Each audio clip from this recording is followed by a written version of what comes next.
What's up, guys? Homeless Bum here, and we're going to go over stalking and gang stalking again. Who are they? Identifying human devils and negative influences. Do you have them in your life? And how to identify them. So this is just a small chart here. So they take the seat of power all the time, and they try and work their way up if they're not already placed there. Most of the time, if they're there, they will make it a point of trying to get their friends and their buddies in, regardless of any kind of worthy or worthwhile initiative. So, meaning if you needed a degree to get in there, they won't go ahead and have their degrees or anything like that to get in. They understand the use and the implementation of will. So I'm going from the top left-hand side from the top, and the use and implementation of will is this. If they go ahead and take a job from you, or if they go ahead and block you up somehow, if they cut you off in traffic, or if they block your way to try and get there somewhere in an expediency, if you're a salesman, if they go ahead and block your desk up for hours, and they will do these things if you're a target, that is the use of will. All they're doing is understanding what your rules are, and they just go ahead and use their will against it. So it's not necessarily sin, but it's their they are purposely trying to block people up.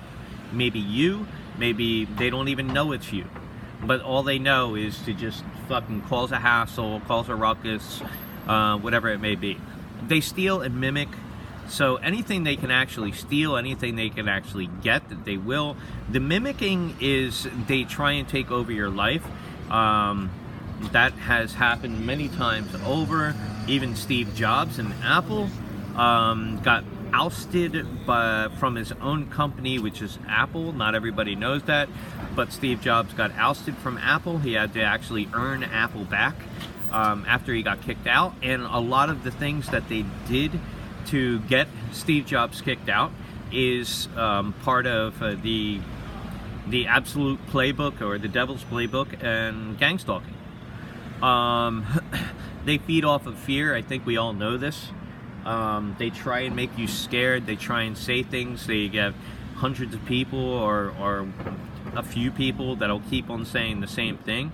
They try and implant things, and the implementation of that is fear. They have faith in God. They actually do have faith in God.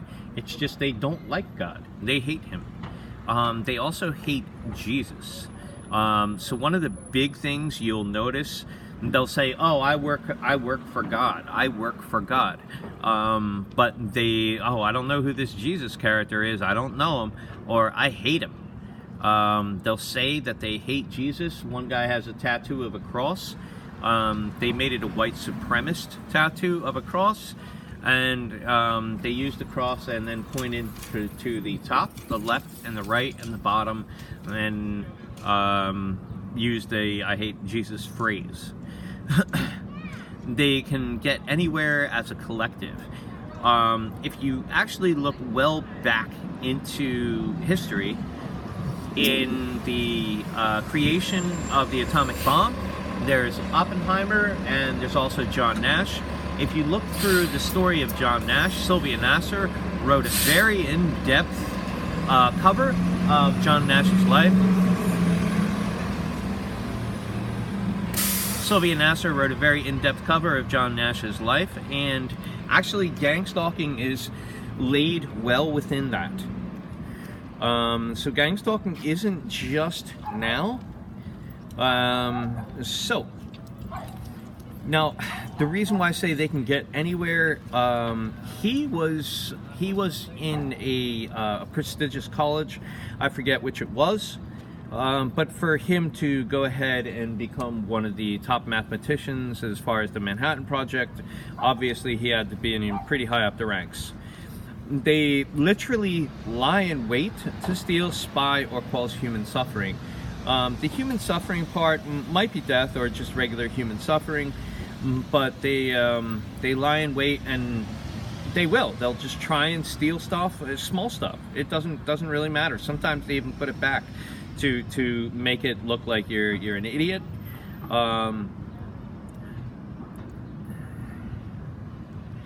They know that they're always being watched, and this is right in the very bottom.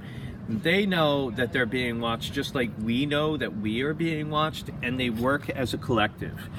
So while they're being watched, they go ahead and do things like they're being watched. So they do it in the realm that, oh, everything's innocent. No, I didn't mean this, or I didn't mean that, or the way they phrase things are ridiculous. One guy pulls some razor blades out of his hat, literally. Razor blades out of his hat. Asked me if I wanted lines on my face. I'm like, bitch, are you threatening to cut me? Oh no, I'm just asking if you wanted to get a shape up. Like, come on, man, really? That's ridiculous. But this is what they'll pretend and pretend and pretend. So they work as a hive mind. Most of us know that they work as a hive mind as far as gangstalking in the collective. And this goes ahead and goes against human beings. It goes against all human beings. So it's not just the Mr. Sinful human beings as they would say it, because they put on your shoulders their sins. So whatever they have done as a network, this goes ahead and lays upon your shoulders whatever their sins as a network. So which means that if they lie, rob, cheat, steal, they will try and put that somehow on your shoulders. So they'll steal near you, they'll thieve near you, and then they'll go ahead and start a background conversation that, oh, I think he's a thief, I think he stole this, or I think he stole that. I saw the car broken into and he's the last one that was there. And they'll just keep on doing that and keep on doing it until either honest cops go ahead and start following you, or dishonest cops are already involved in it. They lose power if you say no. When it comes to good and evil, you can just say no. And it's very simple. You just refuse it. If you refuse it, they lose their power. They speak fear and slander as a means of control. In order to control a human being, you need a method of control. That method of control is your surroundings. So if they can get a bunch of innocent people, excuse me, if they can get a bunch of innocent people to come against you, such as they did with Jesus, you have a bunch of people that Jesus doesn't want to go ahead and take a bat to, but all these people are going against him. So what happens? He knows these people are innocently coming against him and they're angry. No, he's not going to take a baseball bat because he's Jesus, but let's say he's somebody else. Even that someone else wouldn't do it because he knows, or they know, that they're being beguiled. So they speak fear and slander as a means of control.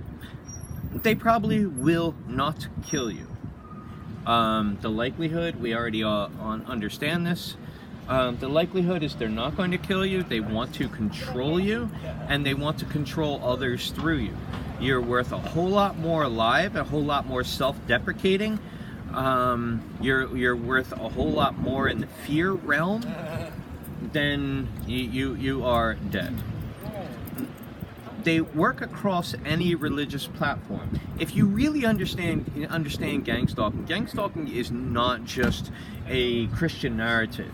It's not just, oh, they're devils and only Jesus knows how to knows that they existed. there's many other people that have had to fight this power, and this goes over and over and over. Jesus might have been one of the most well-informed of this power, but this power had been fought by many different religious, I would say, religious entities. I mean, just, that's it. They divide and conquer. The divide and conquer aspect is very simple. If you can separate a person from their family, if you can separate them from whom they love and what they love, they lose power, they lose grip, they lose foundation. And once they lose power, grip, and foundation, it's a lot easier to attack that person. So in means of physical, in means of mental, and means of spiritual. They use your surroundings against you. That kind of goes back into they speak fear and slander as a means of control. So they can control you through your surroundings by trying to get people against you.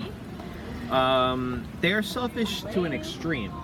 There are selfish people in the world, and it's not that horrible to be selfish. There is a me style thing that is actually a little bit on the appropriate side, but they are to a complete extreme. So I'm not going to use the word sociopath and narcissist right now because it's completely beaten up. Last but not least, the guys that I see out here, and this is these guys out here, at least in my perspective, when I see them shake their head and they talk to themselves and they're yelling and screaming and cursing at nothing, the fish in the sea and the fucking trash cans are just walking down the street, they don't seem human. There is something that is completely missing out of these guys, and I mean seriously fucking missing. So that's it, guys. This is Gangstalking. Who are they? Identifying the human devils and negative influences in your life. If you go ahead and you take these steps of the day, and then take that into consideration of your own surroundings, it's a good possibility that these things will fit. Thank you so much. Homeless Bum on location. Peace out.